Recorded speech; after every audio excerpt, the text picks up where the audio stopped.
자, 소스 분석입니다. 오늘 정말 흥미로운 주제를 가져왔는데요. 지금처럼 시장이 막 흔들릴 때 대체 어떻게 해야 할지 아주 구체적인 전술을 하나하나 뜯어보려고 합니다. 네, 바로 이겁니다. 패닉. 거대한 위기 두 개가 그것도 동시에 시장을 덮칠 때 투자자들이 느끼는 바로 그 감정이죠. 자, 그런데 말이죠. 최근에 나온 한 투자 전략 가이드는 이렇게 말합니다. 이게 과연 위기일까요? 아니면 역사에 남을 기회일까요? 준비된 투자자라면 이 공포를 오히려 수익으로 바꿀 수 있다는 건데요. 정말 그런지 한번 제대로 파고 들어가 보겠습니다.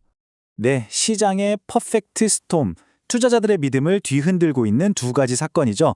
도대체 이 폭풍의 실체는 뭘까요? 먼저 이걸 구성하는 두 가지 요소를 하나씩 뜯어봐야 합니다. 하나는 실적 쇼크, 그리고 또 하나는 전쟁이라는 지정학적 리스크입니다. 상황이 정말 복잡합니다. 보세요. 한쪽에서는 시장 대장주인 엔비디아가 아니 실적이 그렇게 잘 나왔는데도 주가가 떨어지는 정말 이해하기 힘든 상황이 벌어지고 있죠. 그런데 동시에 다른 쪽에서는 미국이랑 이란 사이의 군사적 긴장감이 높아지면서 시장 전체가 얼어붙고 있어요.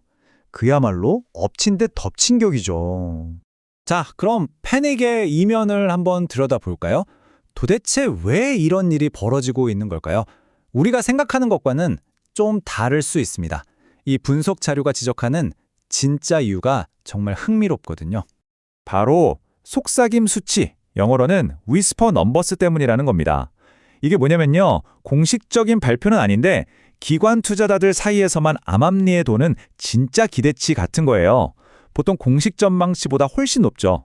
그러니까 엔비디아는 공식 목표는 당연히 넘었는데 이 보이지 않는 속삭임 수치에는 못 미쳤다는 거죠. 그래서 주가가 빠진 거고요. 놀랍게도 과거에도 실적 발표 후에 3%에서 8.5%씩 빠졌던 패턴이 있었는데 이번에도 똑같았다는 겁니다. 자, 이렇게 시장이 공포에 휩싸였을 때 감정에 휘둘리면 안 되겠죠. 이 분석은 아주 냉정하게 과거 데이터로 문을 돌립니다. 역사가 우리에게 어떤 교훈을 주는지, 그리고 이 위기를 어떻게 다시 봐야 하는지 이 데이터가 아주 명확하게 보여줍니다. 여기 타임라인을 한번 보세요. 이게 지정학적 충격이 왔을 때 시장이 어떻게 회복했는지를 보여주는 건데요. 걸프전이든 9.11 테러든 정말 최악의 위기 상황에서도 시장은 평균적으로 22일 만에 바닥을 찍었습니다. 그리고 완전히 회복하는 데 걸린 시간은 평균 47일, 두 달이 채 안 걸렸다는 거죠.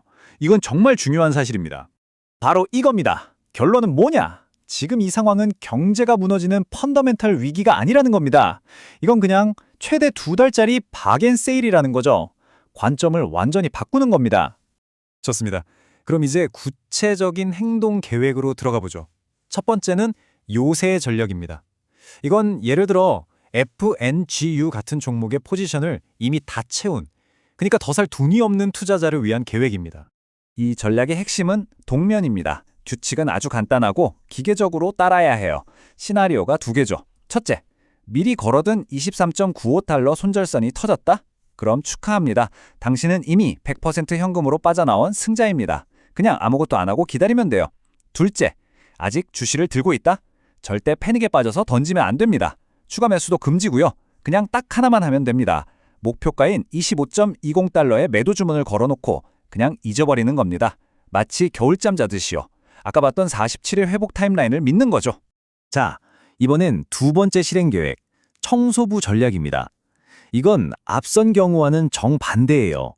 SXL 같은 종목에 투자하면서 현금을 90%나 들고 있는 총알이 두둑한 투자자를 위한 아주 공격적인 계획입니다. 이런 투자자에게 지금의 하락장은 위기가 아닙니다. 이 자료에 따르면 이건 축제입니다.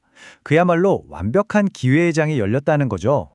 그래서 전장 청소부라고 부르는 겁니다. 규칙을 볼까요?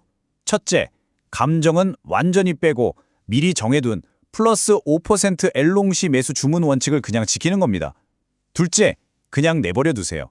공포에 질린 사람들이 주식을 막 던지면 내 자동 주문이 알아서 그날 최저가의 주식을 줍게 됩니다.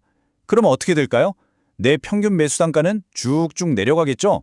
그럼 나중에 약간의 기술적 반등만 나와도 바로 10% 수익을 내고 나올 수 있다는 계산입니다.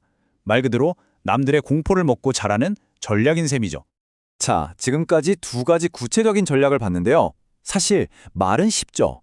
이런 상황에서 어떻게 두려움 없이 기계처럼 움직일 수 있을까요? 바로 이 시스템을 뒷받침하는 퀀트 투자자의 사고방식, 그 철학이 중요합니다. 이 한 문장에 모든 게 담겨 있습니다. 대중이 공포에 질려 도망칠 때 시스템은 기계적으로 줍는다. 결국 핵심은 인간의 감정, 그러니까 공포나 탐욕을 완전히 제거하고 오직 데이터에 기반한 시스템이 자기 일을 하게 만드는 겁니다.